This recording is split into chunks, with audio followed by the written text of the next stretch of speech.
Assalamualaikum warahmatullahi wabarakatuh. Nah, kali ini kita akan belajar pengolahan data lagi ya, melanjutkan materi yang minggu lalu. Jadi sekarang kita akan belajar tentang modus. Nah, jadi modus itu adalah data yang paling sering muncul atau data yang memiliki frekuensi paling besar.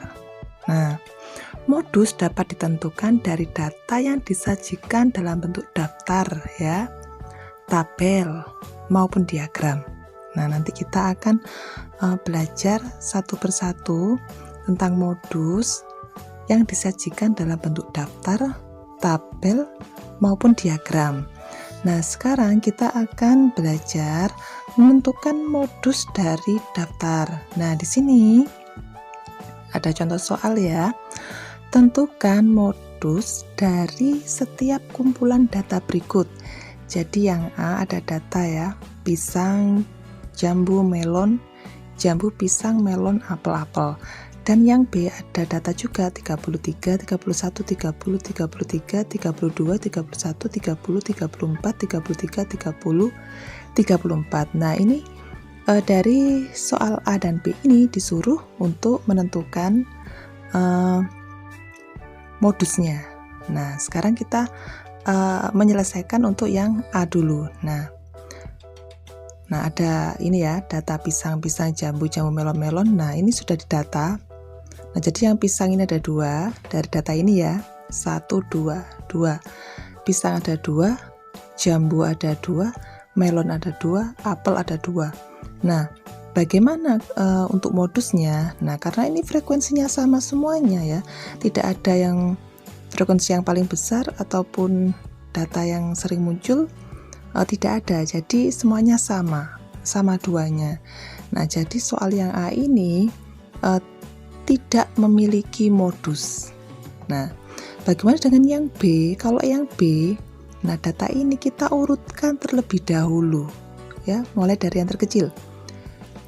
Tapi harus sesuai atau berdasarkan dengan data yang B ini. Nah, 30 ya, angka 30 ada berapa di sini? 1, 2, 3. 1, 2, 3. Kemudian 31 ada 2 kali muncul.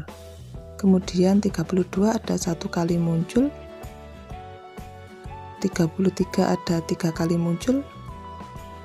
Dan 34 ada 2 kali muncul. Nah, ada 2 data yang muncul paling banyak, yaitu angka 30 dan angka 33. Nah, ada 2 data ya yang paling banyak, sama-sama 3 kalinya. Nah, jadi modus data tersebut adalah 30 dan 33. Nah, begitu ya caranya. Oke, sekarang menentukan modus dari tabel ya. Ini bentuk tabelnya. Nah, ada soal data pembelian bahan pokok dalam sebulan. Jadi jenis barangnya ini ada beras, minyak goreng, gula, tepung terigu, telur, dan banyak pembeliannya. Kalau beras itu sebanyak 8, minyak goreng sebanyak 5, gula sebanyak 10, tepung terigu sebanyak 3, dan telur sebanyak 5.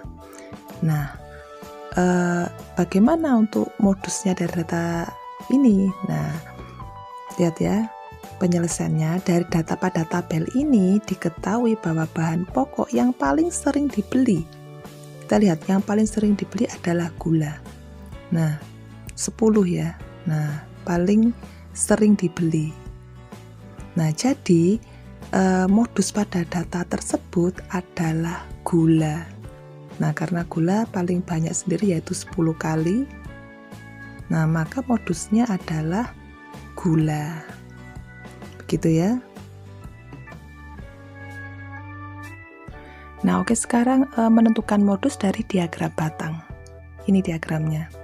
Nah, data mata pelajaran yang disukai siswa kelas 6. Jadi, matematika ada 10 orang yang suka. IPA ada 11 orang lah ya, di sini tengah-tengah ini 11. Yang IPS ada 8 orang, sedangkan yang bahasa Indonesia ada 11 orang, sama kayak IPA. Nah, tentukan modus dari data tersebut.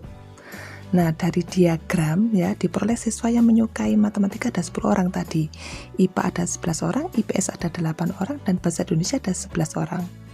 Nah, jadi ya pelajar yang paling disukai siswa ada 2, yaitu IPA dan bahasa Indonesia.